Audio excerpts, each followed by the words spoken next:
अस्सलाम वालेकुम dear students, क्या हाल चाल है जी? खैरियत से हैं? ठीक ठाक हैं। आज हमने चैप्टर नंबर 13 के न्यूमेरिकल्स करने हैं। इसमें जो आखिरी दो न्यूमेरिकल हैं वो ऑलरेडी किरचॉफ रूल्स जब हमने पढ़े थे तो उस लेक्चर में मैंने आपको करवा दिए थे। ठीक है, अब इसके जो छः न्यूमेरिकल बाकी हैं उनको अब आइए हम देख लेते हैं। पहला न्यूमेरिकल है जी, how many electron pass through an electric bulb in 1 minute if 300 milli ampere current is passing through it. तो इसमें यह है कि एक आपके पास बल्ब है, उसमें से यानी आप फर्ज करें ये बल्ब है, ठीक है, इसको आपने बैटरी से लगाया हुआ है। इसमें से 300 मिली एम्पीयर अगर करंट पास करे यानी 300 इंटू 10⁻³ एम्पीयर, कितने टाइम में?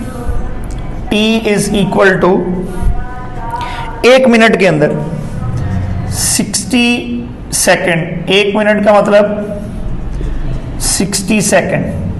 60 सेकेंड में अगर मतलब इस हिसाब से करंट पास कर रहा हो इस बल्ब में से, तो 60 सेकेंड में कितने इलेक्ट्रॉन इसमें से पास करेंगे? तो हमें ये पता है द चार्ज ऑन 1 इलेक्ट्रॉन, एक इलेक्ट्रॉन पे चार्ज कितना? E। तो अगर फर्ज करें n इलेक्ट्रॉन इसमें से गुजर जाएंगे तो the charge on n electrons, Ne उसको हमने कह दिया Q। और हमें पता है करंट की डेफिनेशन क्या है? Current is equal to Q over T। तो यहां से Q क्या आ गया जी? Q is equal to IT। अब Q की वैल्यू इसमें पुट कर दें, so Ne is equal to IT। N is equal to IT over E। I कितना है? 300 इंटू 10⁻³ T कितना है? 60 सेकेंड। E कितना है? 1.6 इंटू 10⁻19 कूलम। इन सारों को अगर आप हल करेंगे तो N हमारे पास आ जाएगा 1.1 इंटू 10⁻20 इलेक्ट्रॉन्स। ठीक है जी, 1 जितना भी आप इसको हल कर लें 10⁻20 इलेक्ट्रॉन्स। ले जी, ये हमारा था पहला न्यूमेरिकल। दूसरा न्यूमेरिकल देखें, a charge of 90 coulomb passes through a wire in 1 hour and 50 minutes, what is the current? Charge 90 coulomb pass कर रहा है एक वायर में से, कितने टाइम में? 1 आवर एंड 15 मिनट्स। 1 घंटा और 15 मिनट कितने बन गए? 75 मिनट। 75 मिनट को सेकंड बनाया तो 60 से मल्टीप्लाई कर लें तो ये आई थिंक 4500 सेकंड बन जाएंगे। आपने करंट फाइंड करनी है तो करंट किसकी इक्वल होती है? Q over T। Q कितना है? 90 डिवाइड बाय 4500। तो ये आपके पास अगर हम इसको कैलकुलेट करें तो आंसर आ जाएगा 0.02 एम्पियर। ठीक है, इसको अगर हम ऐसे लिख लें 1 2 3 यानी 1 2 3 10⁻³ एम्पियर, तो ये 20 मिली एम्पियर आ जाए। ठीक होगी बात जी? तीसरा सवाल जी, find the equivalent resistance. Third question इसमें हमारा जो है, थर्ड क्वेश्चन जो है वो एक डायग्राम है, वो पहले डायग्राम एक बना लें। ठीक है, ये R1 है, इसका नाम दे लेते हैं, ये R2 है, ये 6 ओम है, ये भी 6 ओम है, ये जो है वो 3 ओम है। बैटरी 6 वोल्ट की है, ये लें जी, ये V कह लेंगे 6, ये R3 6 वोल्ट। सवाल क्या है? Find the equivalent resistance. पहले तो आपने इक्विवेलेंट रेजिस्टेंस मालूम करनी है, फिर हर एक रेजिस्टर में से गुजरने वाली करंट, और फिर ये देखना है कि बैटरी से कितनी करंट आ रही है। तो पहले इक्विवेलेंट रेजिस्टेंस देखते हैं जी। इक्विवेलेंट रेजिस्टेंस में ये देखो, ये दोनों रेजिस्टेंस कैसे लगे हुए हैं, पैरेलल। तो फर्ज कर लो कि R4, let R4 be the equivalent resistance. ये देखें, as R1 and R2 are parallel, as R1 and R2 are parallel, so their equivalent resistance R4 is given by, क्या होती है 1/R4 अगर रेजिस्टेंस पैरेलल हो, 1/R1 प्लस 1/R2, लिखें 1/6 plus 1/6, 6 LCM आ गया तो 1 + 1 यानी 2/6, 2/6 क्या है 1/3, उलट करें तो R4 कितना आ गया जी 3 ओम। इसका मतलब ये हुआ कि इन दोनों रेजिस्टर्स की जगह पर हम ये लगा सकते हैं, तो हमारा इक्विवेलेंट सर्किट क्या बन गया, ये R4 3 ओम आ गया, ये वाली आपने वैसे लगानी है, R3 3 ओम है और ये बैटरी है। अब आप ये देखें इन दोनों की जगह पे तो ये लग गई R4, अब ये दोनों क्या होगी, as R4 and R3 are in series, so the equivalent resistance of the circuit क्या आ गई, R3 + R4, तो 3 + 3 कितनी आ गई 6 ओम। इसका मतलब है जो फाइनल सर्किट आ गया वो ये आ गया, ये 6 ओम रेजिस्टेंस, बैटरी भी 6 ओम 6 वोल्ट, फाइनल सर्किट हमारा जो है वो ये वाला आ गया। अब देखें कि करंट जो है वो कितनी, बैटरी से कितनी करंट आ रही है। सो बैटरी से कितनी करंट आ रही है जी, V 6 वोल्ट है, R 6 ओम है, तो by ohm's law I is equal to V/RE, 6/6 तो कितना आ गया 1 एम्पियर। इसका मतलब है बैटरी से आने वाली जो करंट है वो 1 एम्पियर है, 1 एम्पियर। अब जरा गौर करें, जब ये करंट यहां से यहां तक पहुंची तो करंट ने दो रास्ते इख्तियार कर लिए, ये वाला और ये वाला, रेजिस्टर चूंकि सेम है लिहाजा करंट इक्वली डिवाइड हो जाएगी। इसका मतलब है R1 और R2 में से गुजरने वाली करंट कितनी होगी 0.5 एम्पियर, इधर भी कितनी होगी 0.5 एम्पियर, और ये दोनों करंट इधर से भी 0.5 आई, इधर से भी 0.5 है, तो इसमें से गुजरने वाली कितनी होगी जो है वो I3 1 एम्पियर होगी, I1 कितनी होगी जी 0.5 एम्पियर और I2 कितनी होगी 0.5 एम्पियर। सो ये लिख सकते हैं आप, the current through R1 and R2 is equal to, लिख लो जी, the current through R1 and R2 is equal to 0.5 ampere and the current through R3 is equal to 1 ampere. ठीक है जी, ये था आपका न्यूमेरिकल नंबर 3। अब आ जाइए न्यूमेरिकल नंबर 4, अ रेक्टेंगुलर बार, एक रेक्टेंगुलर बार है जिसका एरिया जो है वो 2 सेंटीमीटर बाय 2 सेंटीमीटर है, length of iron bar is equal to 40 centimetre, length जो है वो 40 सेंटीमीटर है। ठीक है, आयरन बार इस तरह की आप समझ लें, ठीक है, समझ आ गई बात। ये ऐसे एक आयरन बार सी है, उसका जो एरिया है, एरिया 40 सेंटीमीटर का मतलब लेंथ 40 सेंटीमीटर है, इसका मतलब 0.40 मीटर।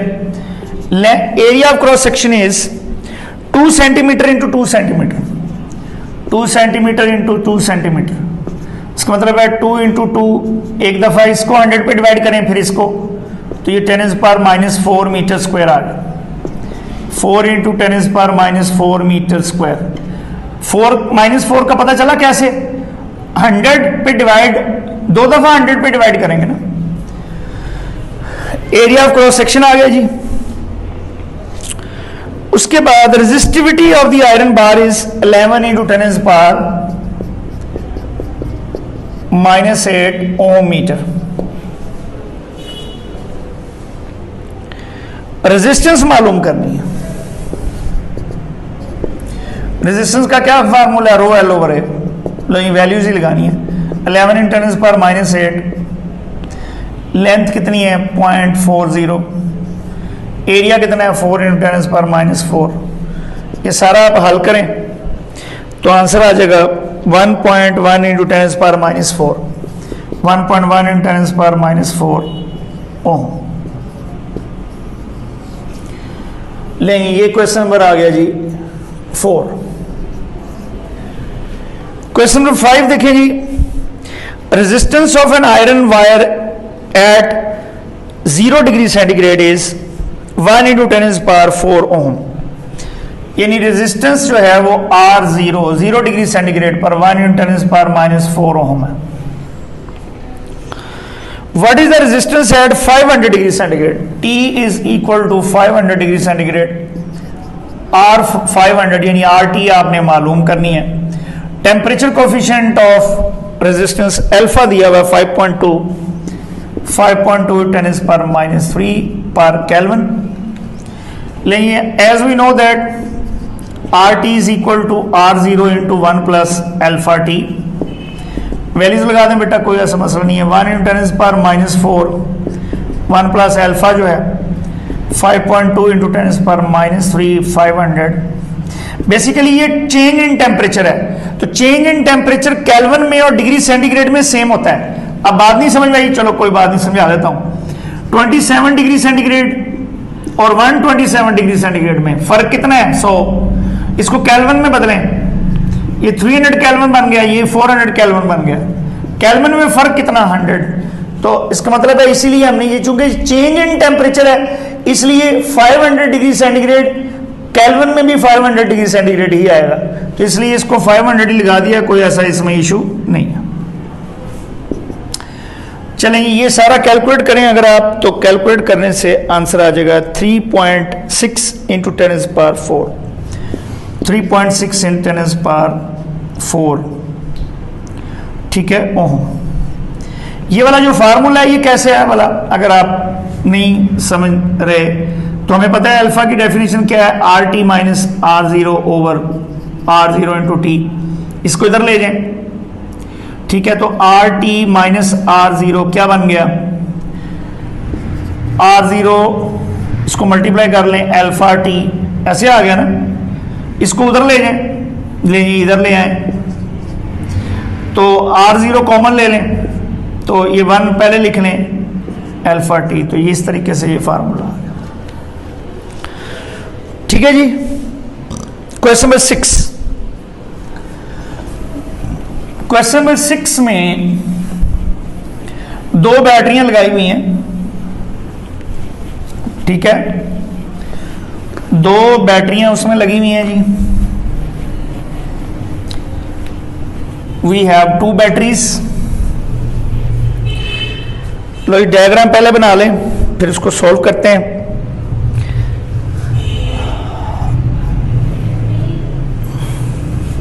ये हमारे पास एक बैटरी है, ये एक्सटर्नल रेजिस्टेंस है।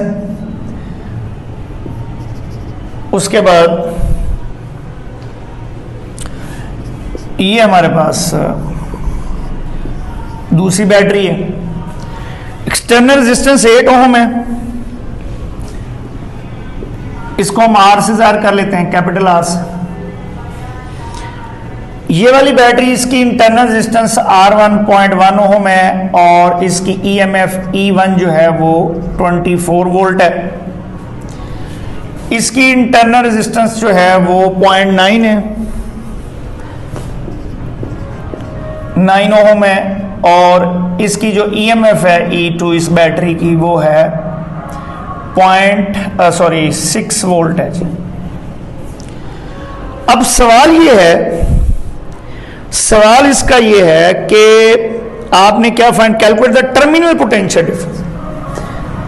हर बैटरी के क्रॉस टर्मिनल पोटेंशियल डिफरेंस मालूम करना है। अगर हम इसके टर्मिनल्स के क्रॉस पोटेंशियल डिफरेंस फर्ज कर लें VT है, तो फिर इसके टर्मिनल्स के क्रॉस पोटेंशियल डिफरेंस जो है वो VT डैश, ये हमने मालूम करना है। अब इसमें देखें जरा बेटा, ये बैटरी जो है ये करंट इधर भेज रही, कन्वेंशन करंट किधर से किधर होती है, पॉजिटिव से नेगेटिव की तरफ। अच्छा, ये करंट इधर भेज रही है, तो इसका मतलब है दोनों करंट है आपस में टक्कर मारेंगी। इसका मतलब है चूंकि ये बड़ी बैटरी है, लिहाजा ये इसके इफेक्ट को कैंसिल कर देगी। सो what will be the effective voltage, जो करंट का सबब बनेगी। अगर तो ये भी इधर नेगेटिव होता, इधर पॉजिटिव होता, तो ये भी करंट को इधर धक्का लगाती, चार्जेस को ये भी इधर धक्का लगाती, तो फिर ये दोनों ऐड हो जाती। अब चूंकि ये करंट इधर भेज रही है, ये इधर, तो इफेक्टिव वोल्टेज क्या होगी, द इफेक्टिव EMF या इफेक्टिव वोल्टेज क्या लें, इफेक्टिव EMF E किसके बराबर आ गई, E1 माइनस E2, कितना हो गया, 24 में से 6 माइनस करें 18 वोल्ट। इसका मतलब है करंट को इस सर्किट में करंट का जो बहाव, जौन सी वोल्टेज या जौन सी EMF सबब बन रही है वो कितनी होगी, 18 वोल्ट।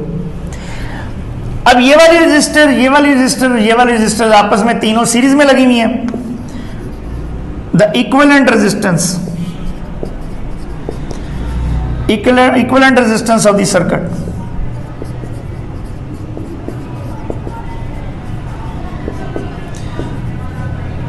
ठीक है, as R1 R and small r2 R in series is क्या बनेगी, इक्वल रेजिस्टेंस RE जो है, small r1 plus capital R plus small r2 क्या आ गई जी, 0.1 प्लस 8 प्लस 0.9, ये कितनी होगी जी, 9 ओम होगी। ठीक होगी बात। इस सर्किट की टोटल रेजिस्टेंस कितनी होगी, 9 ओम। इस सर्किट में करंट का सबब जो बन रही है वो कितनी वोल्टेज है, 18 ohm. So what will be the current in the circuit, the current through the circuit, current through the circuit क्या आ जाएगी, E is equal to IR, I is equal to E over R। E कितना है जी 18, ये कितना है 9, तो ये 2 एम्पियर आ गया। इसका मतलब है जी इस सर्किट में टोटल जो करंट है वो कितना है, फ्लो कर रहा है 2 एम्पियर। अब ये देखें कि E1 जो बैटरी है ये करंट दे रही है और ये करंट यहां से लिया जा रहा है और इस बैटरी को दिया जा रहा है। So when as the current is drawn from E1 से करंट लिया जा रहा है तो उसकी EMF बड़ी होगी उसके टर्मिनल पोटेंशियल डिफरेंस से। So E1 is equal to terminal potential difference plus IR1। तो यहां से VT क्या आ गया, E1 minus I small R1। E1 कितना है 24, ये कितना है 2, ये कितना है 0.1, तो 0.2 इसमें से माइनस कर देंगे 23.8 वोल्ट आ गया। लेकिन E1 battery cross terminal potential difference कितना आ गया 23.8 वोल्ट। अब चूंकि बैटरी E2 को करंट दिया जा रहा है लिहाजा क्या लिखेंगे, the current is given as, current is given to E1। तो फिर करंट चूंकि दिया जा रहा है लिहाजा टर्मिनल्स के क्रॉस जो पोटेंशियल डिफरेंस है वो उसकी अंदर वाली ताकत से ज्यादा होगा। तो VT dash is equal to E2 plus I small R2, यानी इसकी EMF से ये बड़ा होगा तो फिर EMF और IR2 को हम ऐड कर देंगे। ठीक होगी बात जी। ये कितना है 6 + 2 है ये इंटू 0.9 है, तो 1.8 इसमें ऐड हो गया तो 7.8 वोल्ट आ गया। तो VT dash is equal to 7.8 volt. ले जी, ये थे हमारे न्यूमेरिकल्स। आखिरी दो मैंने जैसे कहा कि ऑलरेडी हम कर चुके हुए हैं, तो आपका ये चैप्टर जो है वो 13 कंप्लीट हो गया। नेक्स्ट लेक्चर में इंशाल्लाह बशर्ते सेहत और ज़िंदगी इंशाल्लाह हम चैप्टर नंबर 14 स्टार्ट करेंगे। तब तक के लिए इजाज़त दीजिए।